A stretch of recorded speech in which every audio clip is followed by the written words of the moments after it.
Giver by Lois Lowry, Chapter 3. "Oh, look!" Lily squealed in delight. "Isn't he cute? Look how tiny he is! And he has funny eyes like yours, Jonas." Jonas glared at her. He didn't like it that she had mentioned his eyes. He waited for his father to chastise Lily. But father was busy unstrapping the carrying basket from the back of his bicycle. Jonas walked over to look. It was the first thing Jonas noticed as he looked at the new child peering up curiously from the basket. The pale eyes. Almost every citizen in the community had dark eyes. His parents did, and Lily did, and so did all of his group members and friends. But there were a few exceptions. Jonas himself, and a female of 5, who he had noticed had the different, lighter eyes.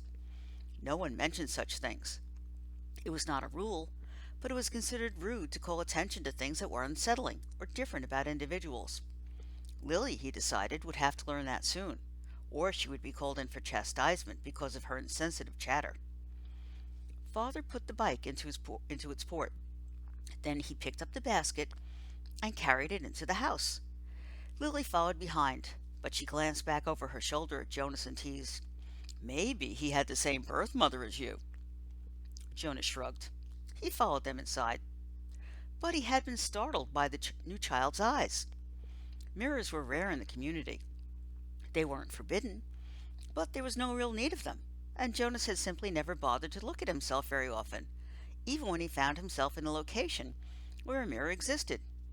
Now, seeing the new child and its expression, he was reminded that the light eyes were not only a rarity, but gave the one who had them a certain look. What was it?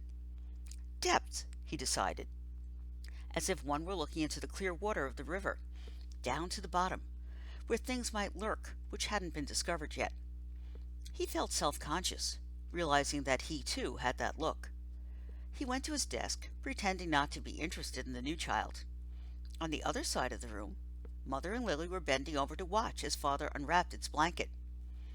"What's his comfort object called?" Lily asked, picking up the stuffed creature which had been placed beside the new child in its basket.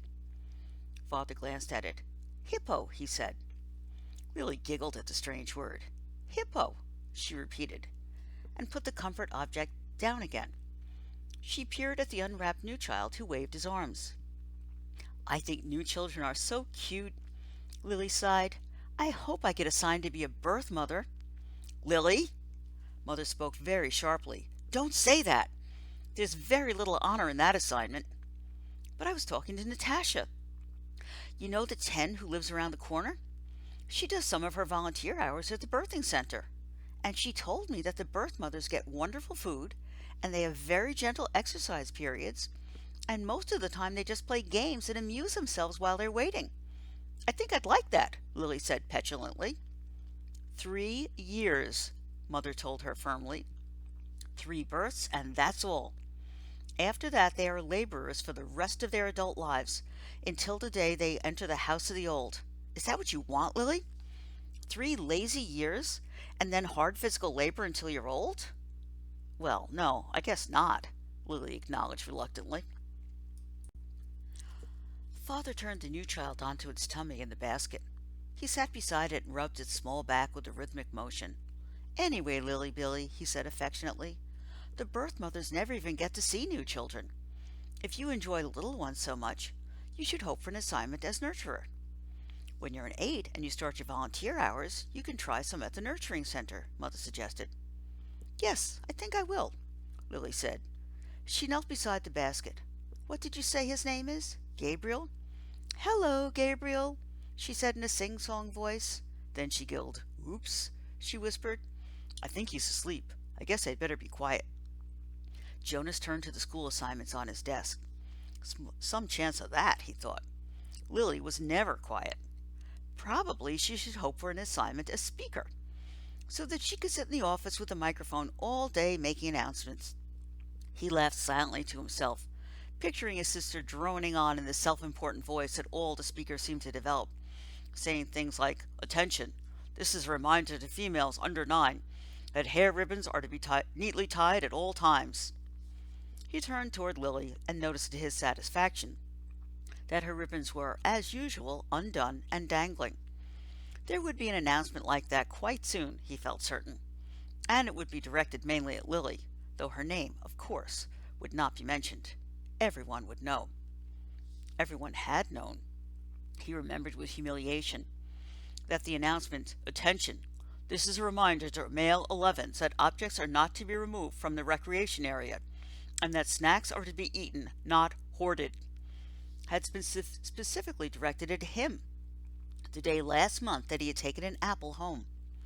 No one had mentioned it, not even his parents, because the public announcement had been sufficient to produce the appropriate remorse. He had, of course, disposed of the apple and made his apology to the recreation director the next morning, before school. Jonas thought again about that incident. He was still bewildered by it. Not by the announcement or the necessary apology. Those were standard procedures, and he had deserved them.